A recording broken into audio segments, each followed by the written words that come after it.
All right. So let's just dive right in. This has to be as fun as that movie looks. I mean, there must be so many moments behind the scenes that hopefully you'll share with us today. But Raj, let me start off with you.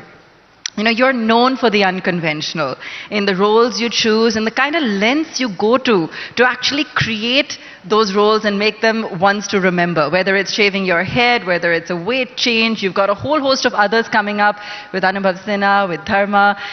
Tell us how you choose these roles and really what drives you, how you really figure out how to really get into character. Good evening, everyone. First of all, very honored to be here today, and again, actually, for the third time. Thank you so much. I think I like challenges as an actor.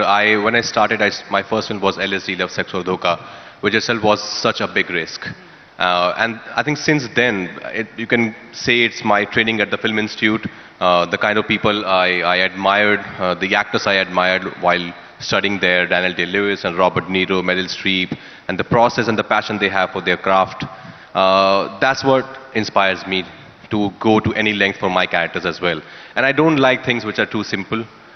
Even in Newton, though it was a very simple, film, but I thought, let me just curl my hair. It was a 2.5-hour job every day, and let me just do some twitch with my eyes. Because I try and give something new to my characters. That's the only fun of being an actor. Otherwise, you guys would also get very bored seeing me doing the same thing again and again.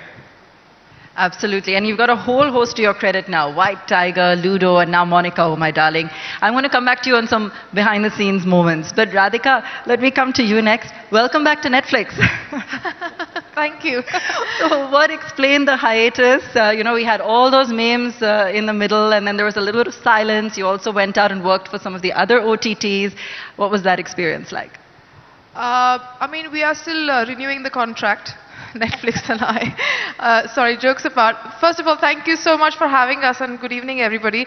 Yes, it is really back to be happy. I'm very happy to be back with Netflix. I do work across everything, but it's first love on digital world, in the digital world for sure. Awesome. Huma, you're at the moment in the news again for breaking a whole host of stereotypes. Of course, with Monica, oh my darling, you've got Double XL. It's really taken the digital world and the social world by storm. Share with us your experience, and you've spoken about how things have changed so much for you post-COVID and how you've been able to go out there and pick these kind of roles.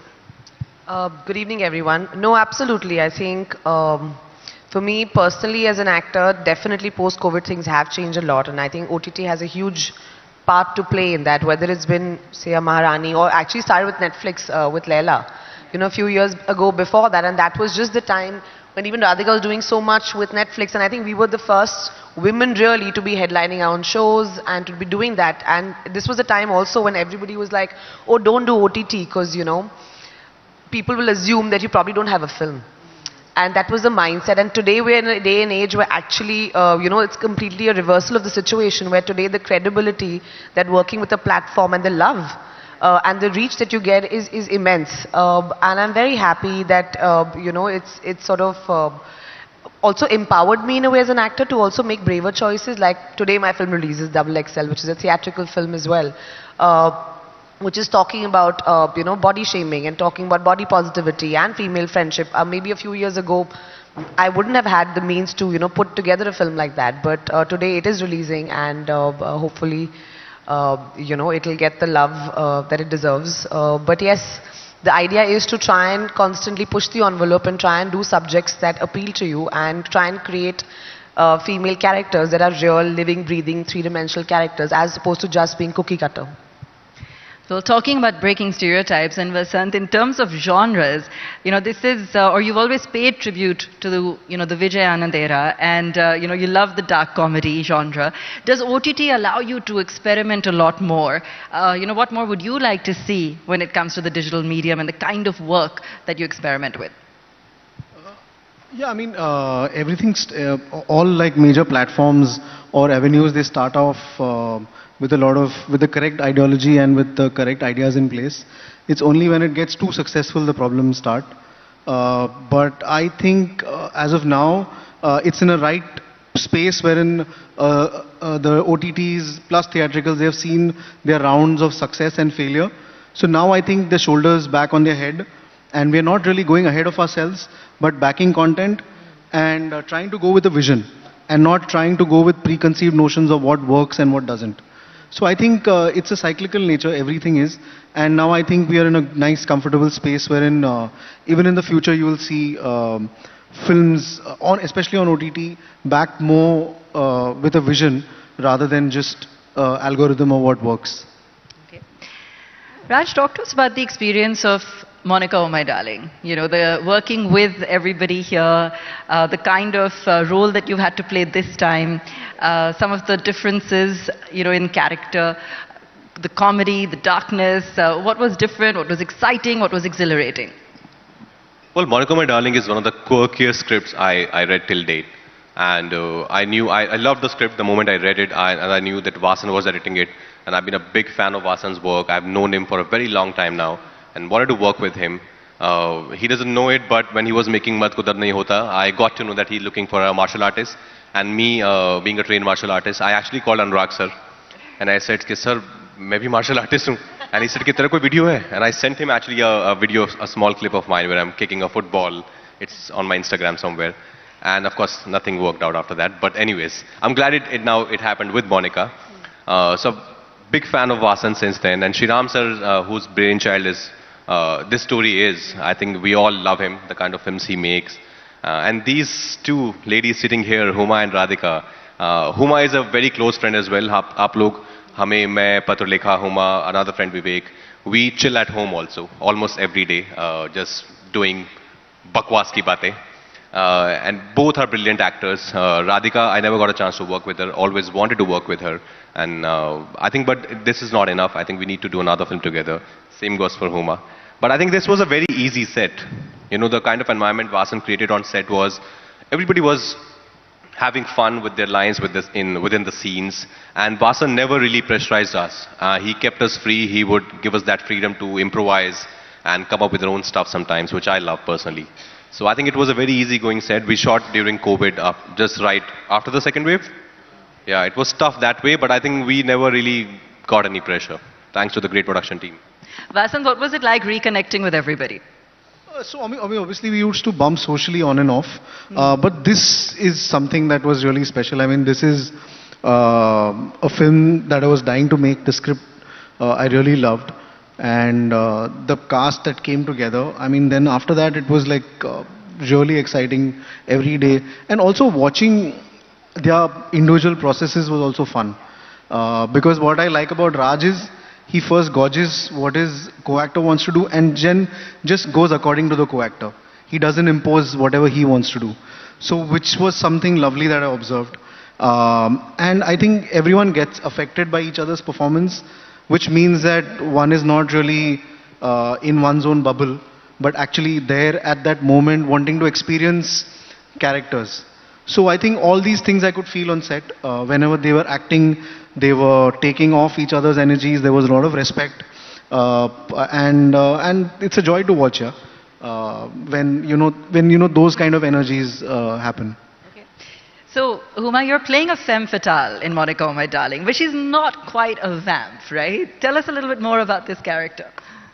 I mean, I have to first thank Vasan, you know, for casting me as Monica, because I probably am not the conventional choice for a character like Monica, the femme fatale, the hot chick that everyone kind of is after. So, and I feel like he sort of,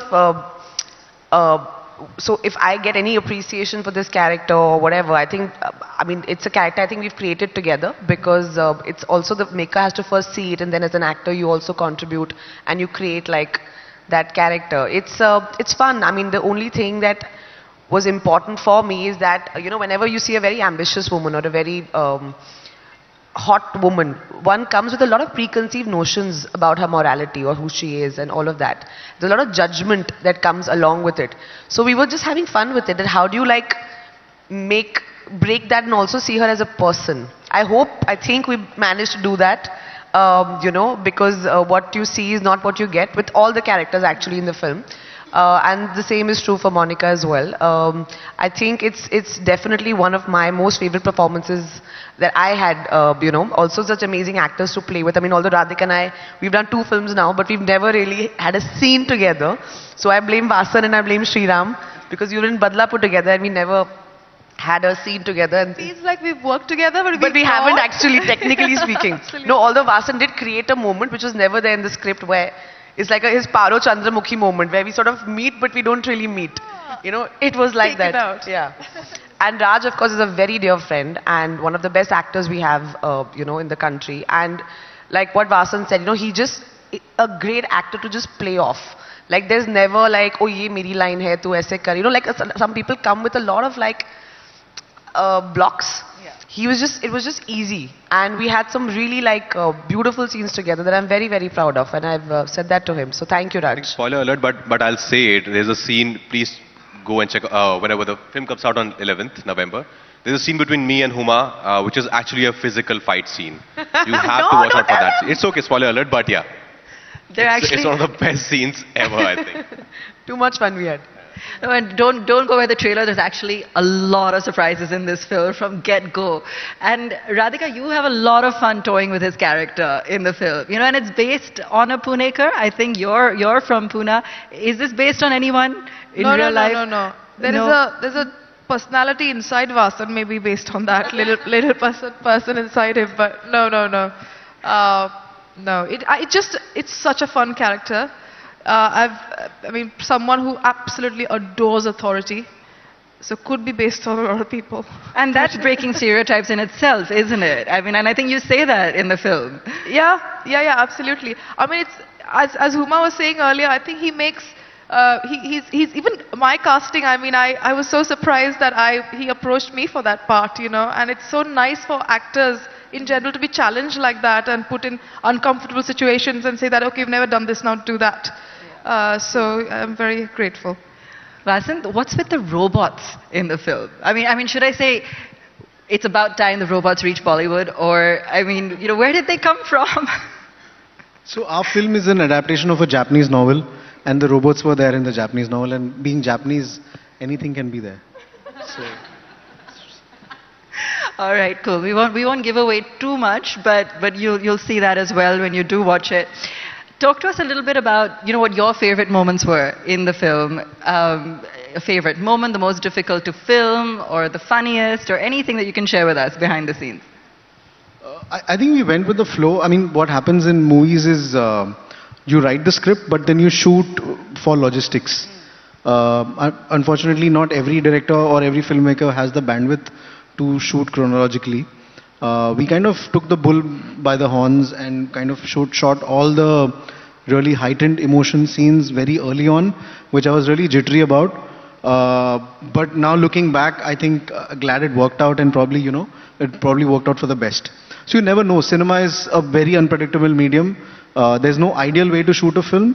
There'll be certain logistics that will be given to you, and you'll have to wrap the film around it. And then you make your choices. So the film happened in that way. So which is why there was no moment to think of funny things and all, because you always had the heart in your mouth. But they really made it easy. But I have to say this, he's the real funny one on set. Like normally it's the actors that are saying we are playing pranks and all. Vasan is the prankster on set. Tell them about your bottle challenge. Oh no, that is just stress relief, yeah. So the DOP, that is the director of photography, Swapnil, he's very good at flipping bottles. So when I also took it on, and just felt like, like a good stress reliever. And but yeah, I think Swapnil took it to a whole new level of obsession. All right. Raj, you've got a couple of other roles coming up as well. And since we're talking about breaking stereotypes, I just want to understand how you're further pushing those boundaries. What can we look forward to? I think you've got Bheed with Anubhav Sinha coming up, and Mr. and Mrs. Mahi with Dharma as well. What are you looking forward to? Because you're now at the you have been at the top of your game for a while. You've been surprising and delighting the audiences with almost every piece of work. What's next? Well, I'm trying to choose films or series which are really close to my heart, and films that I can be proud of. I don't really sign a film thinking about anything else, that what will it do at the box office, because nobody really knows that. So at least do the kind of work that you can be proud of. You know, after 10 years, you would look back and people would still talk about those films. Like right now, we were just standing outside and people were still talking about Newton, our team, your team, and Shahid and Omerta, which is great. I want that in my filmography. So the next will be Bheed with Anubhav Sinha, as you said. Another one of the finest filmmakers we have in the country, so socially aware. Then there's Guns and Gulabs with Raj and DK, who are just amazing. Then there's Mr. and Mrs. Mahi with Janvi Kapoor, which is being produced by Dharma Productions. So 3 very different films, but films that I can't wait for you guys to watch. And at a personal level, what were the stereotypes that you had to break when you first started out in the industry? And how has the perspective, or where you're standing from, how have things changed today? Well, I was starting out, I used to go for auditions, and very rarely somebody would audition me for the lead part. They would always audition me for, a friend's part, or maybe a character who's got a 2-3 days work. And but I think Dibakar saw something, and actually I really had to push for that audition as well. But I'm glad I did, because that became my first film, and things changed after that. But I was aware, when I came to the city, I was still not. I'm still not the most good-looking guy in the room, or not the tallest guy in the room, not the best build muscles. But I'm the most hard-working guy. I'm the hardest worker in the room. That is something which nobody can take away from me. And my love for my work is enough for me to keep going. I think that is something which has kept me going. A lot of people ask me that now, take it easy. It's fine. People know that you're a good actor now. Think about anything else. I said, no, it's not for people. It's for me. It was always for me. It will always be for me. I can't just take it lightly. I really have to give it all, because I love what I do. And all of us, I think we really love what we do. No, and that comes through. And Huma, you were talking earlier about the kind of response you now see on digital, with the power of OTT. And in fact, Abhishek was echoing that earlier on today as well. Tell us about the kind of response you had for some of these very career-defining roles, whether it's Leila, whether it's what you're doing now, whether it's Double XL. Are you seeing the change? In terms of breaking the mold, in terms of people now adapting to the unconventional and seeing it as the new norm. I think people are always ready for new content. I think, and what OTT has managed to even do further is make it more apparent. See, there's a certain conventional theatrical wisdom that, we don't know who created it, but oh, this doesn't work, that works. This is the kind of format of storytelling that people want to watch. But that's not necessarily true. Or these are the kind of stories that need to be seen or heard. Or this is what a hero should look like. Or this is what a heroine should look like. And this is not necessarily true. I think if you give people engaging content, they will try, and make time and pay money to watch it. And I feel definitely there's a huge sort of acceptability about that. Whether it's been subjects like Raj has done a film called Badhai Do, which is about homosexuality, which was really widely well received. Or just the kind of response I'm seeing from people in general, even with the Double XL, trailer coming out. We've been just crying and being like, thank you for making this film, because we feel seen, we feel heard, we feel somebody is telling us that just because we look a certain way, we don't deserve to be showcased or spoken about. And I feel like, and I've said this before also, I think it's a film for all people who've been made to feel that they are misfits somehow, and you don't need to necessarily feel that. So definitely I feel that there's a greater degree of acceptability and receptiveness to new themes, because I think people are also bored. And I think post-COVID what has genuinely happened is that there's been an explosion of just the content people have consumed. We all have seen, global cinema, regional cinema, because we had nothing else to do. And I feel overall the general content watching IQ, if I can call it that, has kind of, the bar has been raised. So we have to, as the industry, just give better stories to people to watch. And I think they will.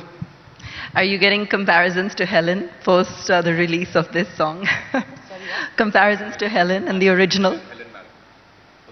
For the song, no, not at all. I think paap hai ye paap nahi karna chahiye humko kabhi bhi classics ko touch mat karo. And I think Helen ma'am is too special. So I think we had this conversation also when we were prepping for the song. एक तो ये जो मेरे director हैं, ये और विजय गांगुली मुझे एक दिन office बुला के they are showing me like a video of all Helen ma'am and Parveen Babi's like footage cut to the song, saying ऐसा सा कुछ shoot करेंगे. So I have died saying, how do you think I or anybody can match up to what they have done? But I think I think the song is nice. It's turned out really well, and we had too much fun shooting it. But I don't think you should touch a classic. But what we have done is try to create a original number which still has that retro feel and vibe. So kind of like a throwback and an ode to that era, which all of us really love. I think what Vasan set out to make is this very noir film set in, you know, India, and I feel we managed to succeed in doing that. Radhika, in terms of, having now, worked with some of the other platforms, share with us what you feel are the kind of opportunities one does get with Netflix in the kind of variation of roles, the fact that you're able to perhaps experience a whole host of different, kinds of characters. What has that experience been like for you, especially now that you're doing this after a while? I think what OTT platforms have brought is that there are two things. I think one is that the world has come closer in the sense that you can view content from across the world, so you're compared directly to that. So your standards need to really meet each other's. That's one, I think. And secondly, every project, whether it's a series or film, gets equal opportunity on a platform, OTT platform. In theaters, you don't have equal opportunity. A bigger producer will book more shows and more, and so numbers also matter. Here, you don't have to pay extra ticket to switch to another film or another series. So content started mattering more.